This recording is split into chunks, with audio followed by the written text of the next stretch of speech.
Test match and also in this first innings of the second test match. Yes, 22.1 overs, 5. রাওয়ালপিন্ডিতে পাকিস্তানের বিপক্ষে 2 test খেলে বাংলাদেশ। প্রথম টেস্টে 77 run করার পাশাপাশি বল হাতে 5 উইকেট শিকার করেন মেহেদী হাসান মিরাজ। এতে আইসিসি টেস্ট অলরাউন্ডার র্যাঙ্কিংয়ে প্রথমবারের মতো সেরা 10-এ জায়গা পান এই অলরাউন্ডার। আর ভারতের বিপক্ষে 2 ম্যাচের টেস্ট সিরিজেও সমানভাবে উজ্জ্বল ছিলেন মিরাজ। এর পুরস্কার হিসেবে প্রথমবারের মতো উঠে এসেছেন অলরাউন্ডারদের তালিকার শীর্ষ 5-এ।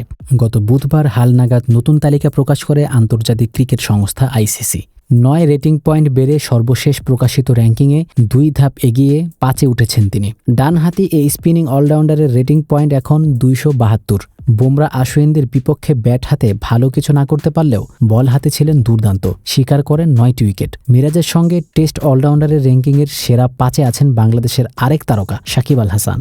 গত সপ্তাহের মতো কানপুর টেস্ট শেষে সেরা 3-এ আছেন বাংলাদেশের এই সাবেক অধিনায়ক। তালিকার শীর্ষে আছেন রবীন্দ্র জাদেজা, আর 2-এ রয়েছেন আরেক ভারতীয় রবিচন্দ্র আশ্বিন। কানপুর টেস্টের প্রথম ইনিংসে সেঞ্চুরি করা মোমিনুল হক বাংলাদেশের ব্যাটসম্যানদের মধ্যে দিয়েছেন সবচেয়ে বড় লাফ।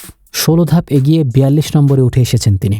আর কানপুর টেস্টের দ্বিতীয় ইনিংসে হাফ সেঞ্চুরি করা সাদমান ইসলাম 12 ধাপ এগিয়ে উঠে এসেছেন 79 নম্বরে। 28তম স্থান থেকে বাংলাদেশি ব্যাটারদের মধ্য থেকে সবার উপরে রয়েছেন মুশফিকুর রহিম।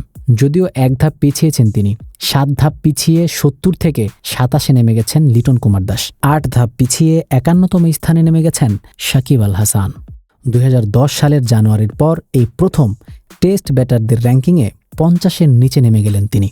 তবে বোলিংয়ে 5 ধাপ এগিয়েছেন, 28 নম্বরে উঠেছেন এই স্পিনার। বোলিংয়ে বাংলাদেশের মধ্যে 1 নম্বরে মিরাজ, 4 ধাপ এগিয়ে 18তম স্থানে উঠে এসেছেন এই অফ স্পিনার। টেস্ট কেরিয়ারে এটাই তার সেরা অবস্থান। বাহাতি স্পিনার তাইজুল ইসলামকে 20 উইকেটে পেছনে ফেলেছেন মিরাজ। তবে ব্যাটিংয়ে মিরাজ আছেন 70 নম্বরে। এদিকে বোলারদের র্যাঙ্কিংয়ে শীর্ষ স্থান দখল করে রেখেছেন জশপ্রীত বুমরা। দীর্ঘদিন ধরে সতীর্থ রবিচন্দ্র আশ্বিনের সঙ্গে তার ইদুরদুর চলছে। গত ফেব্রুয়ারিতে ভারতের প্রথম পেসার হিসেবে বোলারদের র্যাঙ্কিংয়ে শীর্ষে উঠেছিলেন বুমরা। পরের মাসে বুমরাকে সরিয়ে শীর্ষ স্থান দখল করেন আশ্বিন। 6 মাস পর আবারও আশ্বিনকে সরিয়ে শীর্ষে উঠেছেন বুমরা, যদিও সেটা মাত্র 1 রেটিং পয়েন্ট এগিয়ে থেকে।